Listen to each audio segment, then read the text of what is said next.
To my laboratory. This is Vinny St. Vincent back in action. It's been years in the makings over here. We're studying a lot of string theory and elements. I do have a question for everybody out there. I bought 18 elements. They are nice, beautiful, 99.99% pure, okay? And they, if you can, snapshot them right there. Take a look at what they are. If you can, name them all. I'll give you a phone call and we'll have a chat. All right, I'll clear out too. There, you can see them all now. I can make sure I see every single one, to be fair. All right, well, we're gonna do some experiments with them in the chambers as well. Yeehaw! Talk about the periodic table. Oh, I love it. This is beautiful. My dream is to take this and just make it round. Yep. So we're gonna step it up.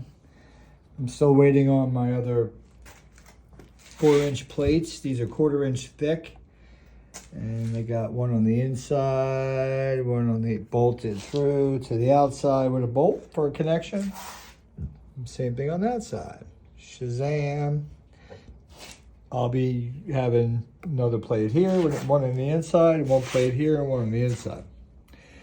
So the game plan here is for you guys who are checking out my videos and saying, hey, what is this dude doing? Well, all right, a lot of different studies here, but I'll take you through it.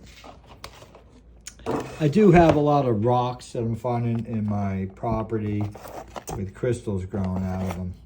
And these are the kind you can shave down and put in a chamber. So, that will be a video that we'll make soon in the near future on my SIG generator. And we'll be able to pick the frequency and go into my aluminum chamber that will have a sliver of a crystal inside of it. And it'll be pointed with the ends with points facing them, and they will be able to move freely and vibrate in a chamber.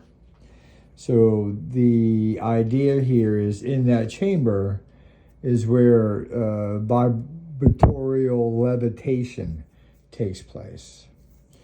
And we'll talk about that, especially with Edley Scallon and stuff. You guys know I do love all about the Edley Scallon myths and stories. So we're gonna bring a little Tesla out tonight. So the idea here is we are using a 60, let me put this light on. No, I guess I can't, no plug. We have a 60 milliamp NST 15,000 volt, the Big Daddy. And I got it going into my salt water inside the bottles. They're the big wine bottles. They are 2.5 nanofarads each, and there's 4 of them, so that's 10 nanofarads. So we're coming out of each side of the NST right now, but this ain't going to be a full setup. I will put the circuitry schematics out once I'm complete, but we will be coming out of this. Not right now in my little experiment I'm going to show you, but we will be coming out of this, and we're going to put it into a full wave bridge rectifier. So I have, these are 21,000 volt diodes. So I got 3 more coming to make a full wave bridge rectifier. So we're going to send this out to DC. So it'll be 15,000 volts, 60 milliamp DC coming out, going into my bucket of capacitor here, which is 10 nanofarads. There is no spark gap runner right now. This is just straight into the bottles, into my vacuum chamber. There's nothing in there. That's maybe a little glue, which I can peel off. And I just want to show you we're at minus like 27.5 pounds. Oh, anyway, sorry about that. So the plan is come out DC, come in pound in DC here, so I get no back whiplash towards my it's protector to protect my NST from getting back whiplash. With the diodes, it won't allow that back whiplash to happen. So there's the main thing. But I did want to come out DC and not AC, so it's more of a spike. Okay, so this is a jolt out, nothing coming back. We're just pushing out. So follow me here on this. So the way we're going to set this up is these plates here are right now set up for just to get action out of the 2 plates. But when the 4 plates are set up, the top load, instead of being just connected to the top load, the wire will have the top load as a capacitance, which is attuned to the system here I have as a electromagnetic wave pulse, and it builds up capacitance, and the capacitance lets loose and comes back down and goes as down as far as it can. It comes out of the bottom wire, which normally you would just send to ground, and pretty much we're going to have a bi-capacitance environment, meaning that the top load will be matching the capacitance in the bottom load, and they will be teeter-tottering back and forth like an agitator between that and there. That is one side of a moving electrostatic pressure on one side. Now on the other side will be the bottom. The bottom will be playing ping pong back and forth in electrostatics on each side of these plates. Okay, so here in vacuum or whatever I want to do with it, I can have any pressure I desire, plus or negative. I would have to clamp the top down to put a plus pressure. And I'm already thinking, from my dialysis test that I did with acid and just water in itself and turning water into acid, and one side of water being alkaline, I would want another tank. And the other tank on this side would be a high pressure and a low pressure. And I believe the difference in potentials there, just by having these are 2-gallon tanks here. So this is 2 gallons there. That's how big this is. A pretty nice size. But you would have a difference in potential, and there's a whole other realm you go there, but we won't talk about that right now. But right now you would have the electrostatics part of this Dr. Korsky experiment done in 1919 is the fact that he uses electrostatics and electromagnetic current, which is AC, in high voltage and also high frequency. And that is the Tesla coil here. So we're going to take the primary of the Tesla coil, which is going to be coming out of the capacitor bank here. And we're going to put it into my rotary gap. And we're going to control, this is a 3500 DC motor. So I can spin this on bitch 3500 times how many I have on there. I have 2 pickups. So that'll be 3, 4, 5, 6, 7, 8 times 2, 16. So pretty much times 3,500. That times whatever that number is would be my frequency.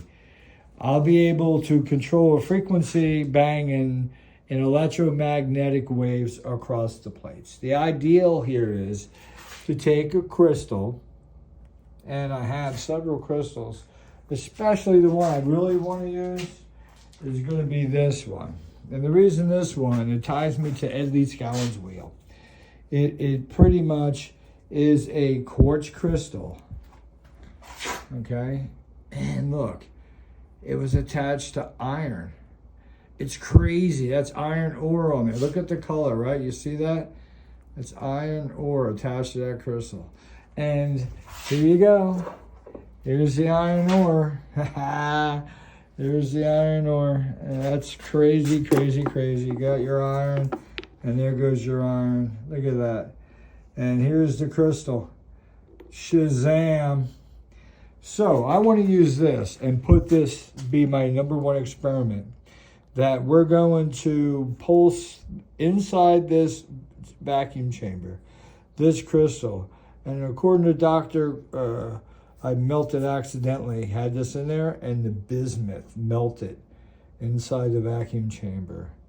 Goes to show you, if you don't have a hard metal, because bismuth will burn if you put it in a pan on top of your stove, you can get it to melt. It melted in the vacuum chamber, and water don't last in here either. It just vaporizes, which to me, why don't we use vacuum chambers for hot water in our houses? And it seems to me we're prehistoric when it comes to hot water, but you can correct me or agree. But here's the crystal. The object here, Dr. Korsky, is we're going to penetrate this crystal by expanding and contracting the ether around this crystal, which will cause it to get more opaque than it is, and will cause it to grow 50 times its size. So you see its size now, and that's the experiment. Why am I doing this?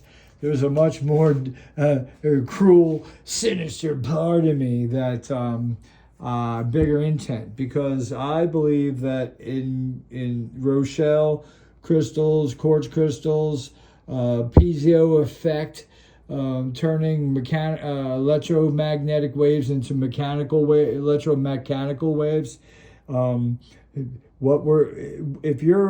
If you can affect the ether around this, the pressures that's felt in here would be felt in every other crystal throughout the whole planet. So basically, it would be an instant connection through each crystal. Better than the cell phone. Better than the cell phone. Back to here.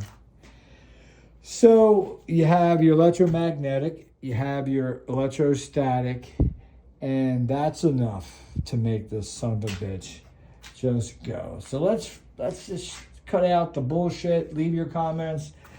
Let's plug this son of a bitch in and fire in a hole. Oh yeah, look at that beam. Nice and quiet, huh? Just don't go touching nothing. Don't go touching nothing. So we're not connected to anything yet. This is just straight. This is test. All right, we're just coming out of these 4 wine bottles, which are 2.5 nanofarads a piece. That's 10 nanofarads, 15,000 volts, 60 milliamps. No spark gap. There's nothing. And right there is our spark gap in vacuum at a minus 27.5 pounds. And it's pretty interesting to look at this because it definitely... Let me bang this light out, huh? The bright lights.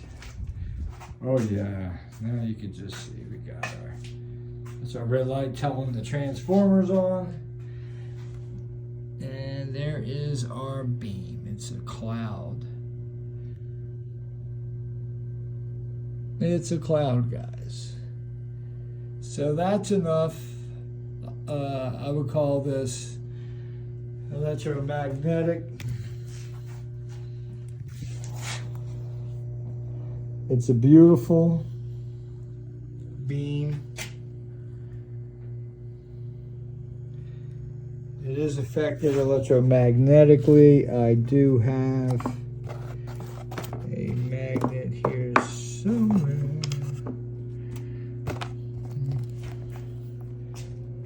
Too late.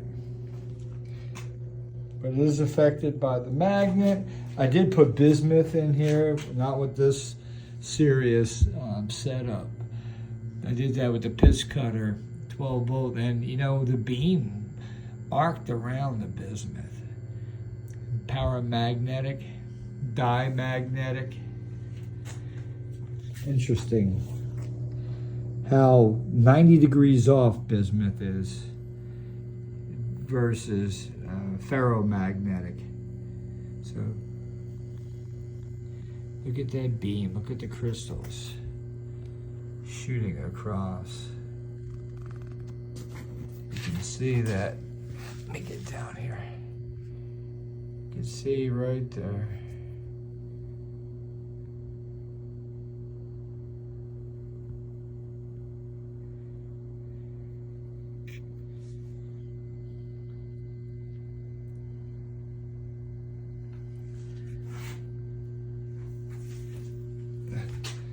Now let's turn the light on. I want to show you the magnet.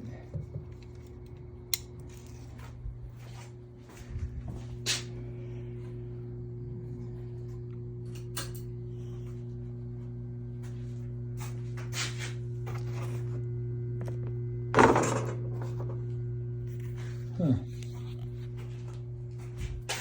There's the magnet. Big strong one too. Doubled up. All right, let's turn this light off and we'll be able to see if there's any movement.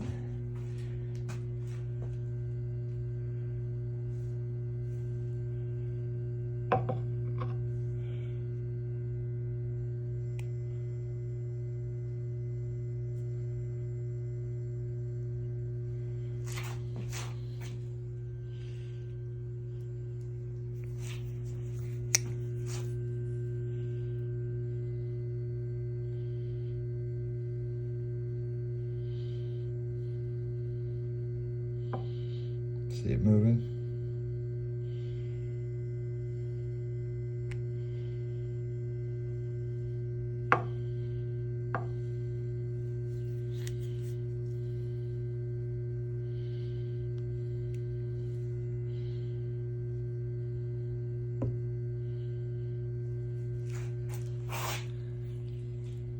All right, guys, leave your comments. I'm pretty sure in space this can go on for a long, long distance.